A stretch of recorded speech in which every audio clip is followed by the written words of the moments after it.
Hi everyone. This video is in response to your first discussion post. While many of you will be writing your response, I figured I would submit a video so you can get to learn a little more about myself. So I'll go down the list here and answer each question for you. So first question, what is your ethnic identity and how closely do you identify with this?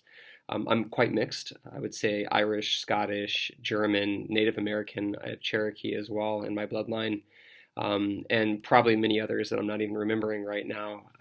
I don't necessarily follow any of these closely in terms of traditions.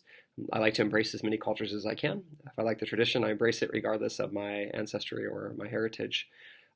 Number two, where have you traveled to both domestically and internationally? Believe it or not, I've probably done more international traveling than domestic, maybe been to 20, 25, 30 states, I'm not sure. Internationally, I've been to probably 40 to 45 countries. One of the beauties about being a professor is I get summers and winters off, so I try to do a minimum of at least 2 international vacations a year. This past summer, I took a group of students from SDSU to Thailand for a study abroad, and also did 2 weeks in Japan. Prior to that, in December, I was in Costa Rica, and then last year I traveled all around Southeast Asia as well. Favorite place to travel or most memorable? Probably Thailand. I align with a lot of the belief systems and values of the culture. The culture of Thailand is about 95% Buddhist.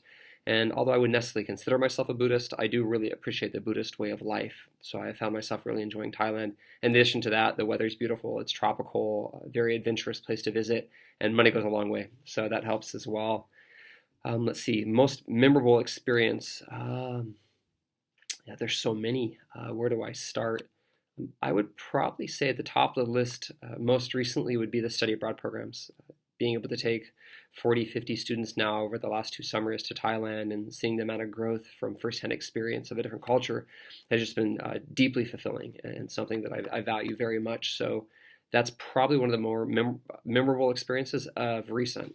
But if I thought about it, I'm sure there's quite a few other ones that I'm not thinking of. Worst traveling experience. By the way, I apologize for the phone ringing here. That's twice in 2 videos. It's pretty much nonstop as with my emails, so please forgive that. Um, Worst traveling experience? Ooh, I was in Oktoberfest, and a couple days after I went to Hamburg. I was slightly hungover, being honest, from Oktoberfest, and I arrived into Hamburg, and the Airbnb we had booked wasn't available. The lady just didn't show up, so she totally flaked on us. And at the same time, it happened to be one of the biggest holidays in Hamburg. It was a national holiday in Germany, and that didn't help. So almost every place was sold out. We had nowhere to sleep. I was hungover from the last 3 days of drinking at Oktoberfest, absolutely exhausted, and I couldn't find anything for less than like $300, $400 a night. This was a few years back, so I was definitely budgeting. What I ended up having to do was take a taxi like an hour outside of the main town to find a place that was reasonable for an accommodation and stayed there for a couple nights. I didn't even get to the hotel till after midnight, and I was just so shot and exhausted and defeated. So I slept very well that night, but that was a tough one, trying to make it work after a long day of traveling and a few days of partying at Oktoberfest. Let's see, how confident do I feel about my ability to immerse myself in a different culture? Very confident, and that comes through experience. Being able to travel a lot has definitely helped with that. In addition, I'm a very open-minded person. I try my best not to judge, or if I do judge, at least acknowledge that I'm judging and then not act upon that judgment. And then just to embrace differences. And I think being able to embrace differences, to try new things, to not be afraid, to embrace uncertainty, to make myself uncomfortable, and then just being a nice person, smiling, and knowing cultural norms that definitely helps as well. So I would say highly competent.